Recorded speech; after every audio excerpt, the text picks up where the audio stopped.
दोस्तों ये कहानी एक ऐसे लड़के की है जिसको अपने स्कूल टीचर से प्यार हो जाता है और अपनी टीचर को पाने के लिए वो किस हद तक चला जाता है देखेंगे आज की इस कहानी में।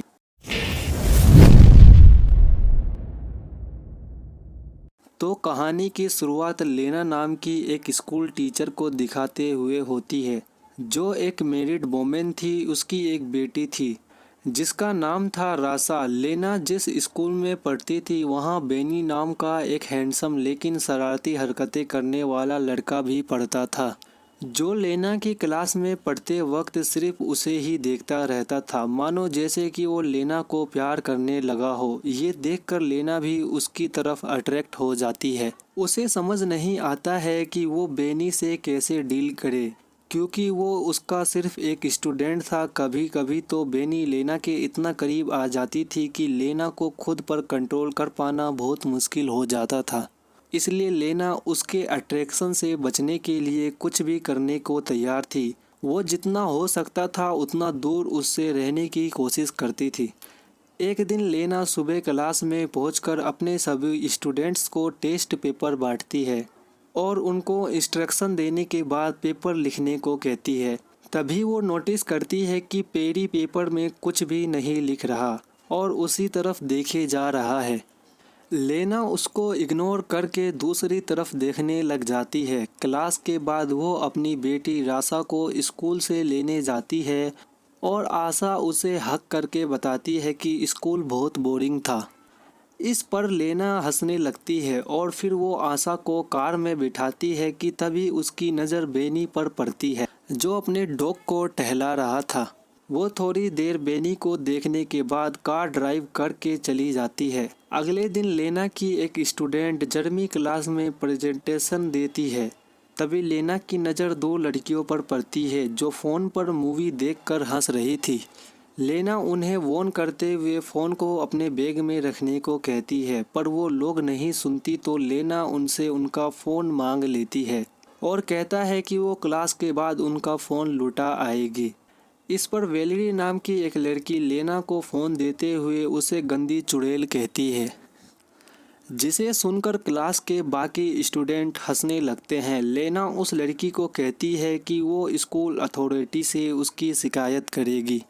जब ब्रेक के टाइम लेना चाय पी रही थी तभी अचानक उसकी नज़र पड़ती है जो वेलेरी को परेशान कर रहा था। बेनी वेलेरी के बैग से सारा सामान निकालकर फेंक देता है। इतना ही नहीं, वो उसकी साइकिल को भी पटक कर ख़राब कर देता है।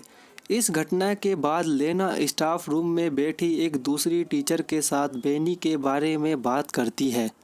वो उसे बताती है कि वो वेनी के बारे में क्या सोचती है और वेनी कैसा रिएक्ट करता है।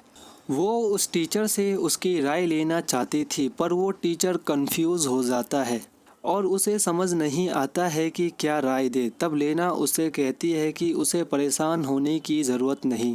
अगले दिन क्लास के बाद लेना बनी से कहती है कि वो उससे बात करना चाहती है।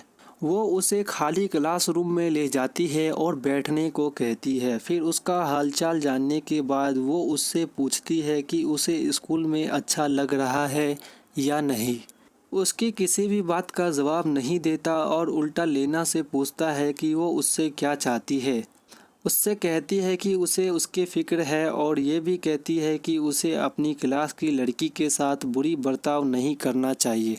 फिर उसे समझाते हुए वह उसके घुटने पर हाथ रखकर कहती है कि उसे कोई हेल्प चाहिए तो बताए, पर बेनी उसके हाथ की तरफ देखकर मुस्कुराने लगता है तो वो तुरंत अपना हाथ हटा लेती है। बेनी कहता है कि उसे नहीं लगता कि वो सचमुच उसकी हेल्प करना चाहती है। लेना कहती है कि उसे उसके फ्यूचर का फिक्र है क्योंकि पिछले टेस्ट में वो फेल हो गया था। लेना की बात सुनकर हंसने लगता है और कहता है कि फालतू की बात करने की जगह वो सच बताए कि वो उससे क्या चाहती है। लेना को कोई जवाब नहीं सूझता तो वो मीटिंग का बहाना करके वहाँ से चली जाती है, लेकिन जाने से पहले बेनी से कहती है कि जो कुछ भी वो कह रही थी वो उस पर गौर करे। अगली सुबह दौड़ने के बाद वो सांस लेने के लिए एक झील के पास रुक जाता है। सीन शिफ्ट होता है और क्लास के बाद वो देखती है कि बेनी का बैग जमीन पर पड़ा था। वो आसपास नज़र दौड़ाती है कि उसे कोई देख तो नहीं रहा। फिर वो बेनी के बैग से उसका स्वेटर निकाल कर सूंघती है और वापस बैग में रख देती है। फिर दरवाज़ा खुलने की आवाज़ सुनकर वो वॉशरूम में चली जाती है और वहाँ जाकर नल से पानी पीने लगती है। इसके बाद जैसे ही वो उठती है, अपने सामने बेनी को देखकर नर्वस हो जाती है। बेनी उसके बाद उनको पकड़ लेता है और उसका हाथ हटा देती है। बेनी मुस्कुराते हुए दोबारा वहीं हाथ रख देता है और आगे बढ़कर उसकी गर्दन पर किस करता है, परंतु तुरंत ही होश में आकर उसे रोक देती है और कहती है कि उन दोनों के बीच दोबारा ये सब नहीं होना चाहिए और उसे धमकी देती है कि वो इसके लिए उसे स्कूल से निकलवा भी सकती है। वो बेनी कहती है कि वो आग से खेल रहा है और जैसे ही जाने के लिए मुड़ती है, बेनी चिल्लाकर कहता है कि वो ये सब करना चाहती है, पर लेना कहती है कि वो अपनी किसी भी स्टूडेंट से प्यार नहीं कर सकती। अगले दिन स्कूल के हॉल में वो बेनी लाना से कहता है कि वो क्लास के बाद उससे मिलना चाहता है, पर वो मिलने से इनकार कर देती है। बात करते हुए वो लोग सेल्स की तरफ चले जाते हैं। लाना कहता है कि उन दोनों के बीच जो कुछ भी हुआ था इसके लिए वो शर्मिंदा है। वो बेनी से कहती है कि वो उसका ख्याल अपने दिल से निकाल दे। ये कहकर वो वहाँ से चली जाती है और पार्किंग लॉट में जाकर देखती है कि उसके कार का साइड मिरर टूटा हुआ था और उसकी कार पर स्क्रैच लगे हुए थे। फिर वो कार में बैठकर रासा को लेने के लिए इसके स्कूल जाती है, जहां बैठकर वो बोर हो रही थी। सीन शिफ्ट होता है और हम लाना को अपने घर पर गार्डनिंग करते हुए देखते हैं। उसका हस्बैंड वॉर्ड उससे पूछता है कि उसकी कार पर स्क्रैच कैसे लगा। वो कहती है कि वो एक लैंप पोस्ट से टकरा गई थी।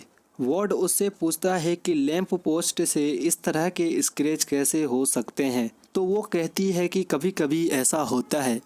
फिर वो लेना से कहता है कि उसकी चाय ठंडी हो रही है और वहाँ से चला जाता है। अगले दिन लेना क्लास में अपने स्टूडेंट्स की इंटर्नशिप के लिए एक लेटर लिखने को कहती है और सबसे पूछती है कि किसी को कोई सवाल करना है। इस पर बेनी हाथ उठाकर उससे सवाल करता है कि क्या वो स्कूल में जॉब छोड़ना चाहती है, क्योंकि उसने उसे हेड मिस्ट्रेस के पास जाते देखा था। उसकी बात पर पूरी क्लास हंसने लगती है।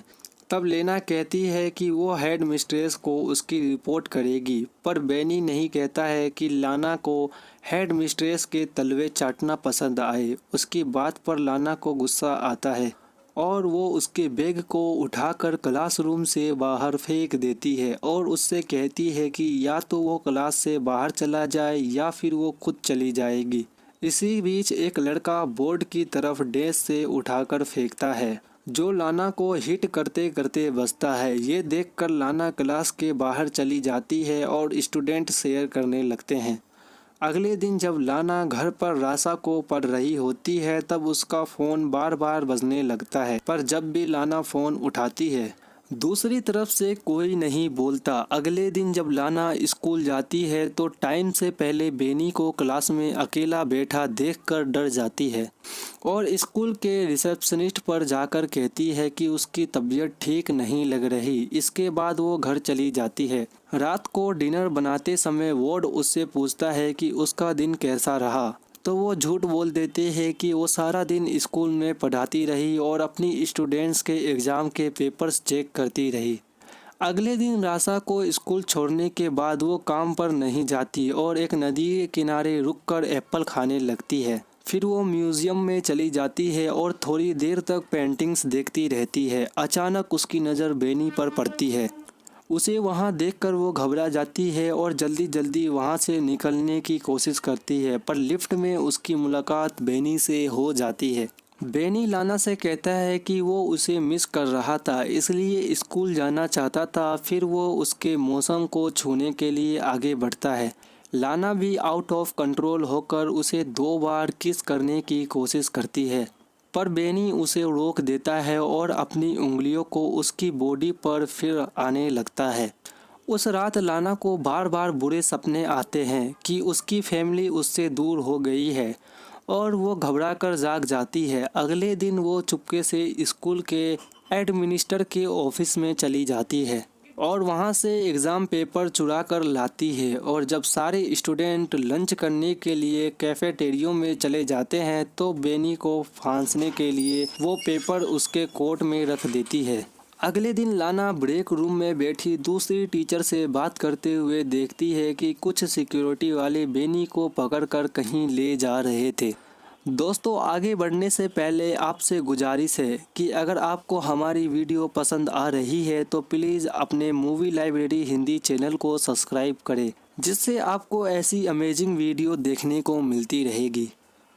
अब एग्ज़ाम पेपर चुराने के इल्ज़ाम में बेनी को स्कूल से निकाल दिया जाता है। उसके जाने के बाद लाना उसे मिस करने लगती है और उसके साथ बिताए हुए पलों को याद करती है। एक दिन लाना और आशा एक बुक स्टोर में जाते हैं। राशा को अपने फ्रेंड टीम को गिफ्ट करने के लिए बुक खरीदना था, पर वहां जाकर राशा एक जानवर लेने के लिए जिद करने लगती है और लाना उसे भी मना कर देती है। थोड़ी देर में राशा कहीं गायब हो जाती है। लाना उसे ढूंढने लगती है और 45 मिनट तक ढूंढने के बाद जब वो नहीं मिलती तो लाना सिक्योरिटी वालों से सीसीटीवी फुटेज दिखाने को कहती है। सीसीटीवी फुटेज में वो देखती है कि बेनी उन दोनों का पीछा कर रहा था। फिर वो राशा को स्टोर से बाहर निकलते देखकर पैनिक हो जाती है, पर तभी उसे वार्ड का फ़ोन आता है कि राशा उसके साथ घर पर है। ये सुनकर लाना खुश हो जाती है और सिक्योरिटी वालों से माफ़ी मांगकर घर चली जाती है। उस रात जब उसका परिवार सो रहा होता है तो उसे बार बार दरवाजे पर दस्तक सुनाई देती है, जो उसका भ्रम था। वो बाहर जाकर चिल्लाती है तो वो आवाज़ शांत हो जाती है। फिर वो दरवाज़ा लॉक करके इमेजिन करती है कि वो बेनी के साथ इंटीमेट हो रही है। सारी रात इसी तरह बीत जाती है और सुबह वार्ड के आ जाने से उसका सपना टूट जाता है। वार्ड लाना एक दूसरे को हक करते हैं और इसके बाद लाना अपनी कार ड्राइव करते हुए बेनी के घर पहुंचती है। वो थोड़ी दूर अपनी कार पार्क करके बेनी का वेट करती है और जब वो अपने स्कूटर में जाता हुआ दिखाई देता है तो लाना उसका पीछा करती है। पीछा करते हुए वो एक सुनसान जगह पर पहुंच जाती है और वहां पहुंचकर वो अपनी कार की स्पीड बढ़ा देती है और अपनी कार से बेनी को स्कूटर को टक्कर मारकर उसे स्कूटर से गिरा देती है। फिर अपनी कार को पार्क करके थोड़ी देर बाद वो कार से बाहर निकलती है और इससे पता चलता है कि बेनी से पीछा छुड़ाने के लिए वो किसी भी हद तक जा सकती थी, यहाँ तक कि उसकी जान भी ले सकती थी। और यहीं पर मूवी का डी एंड हो जाता है। दोस्तों, आप अपने चैनल मूवी लाइब्रेरी हिंदी को सब्सक्राइब कर लीजिए।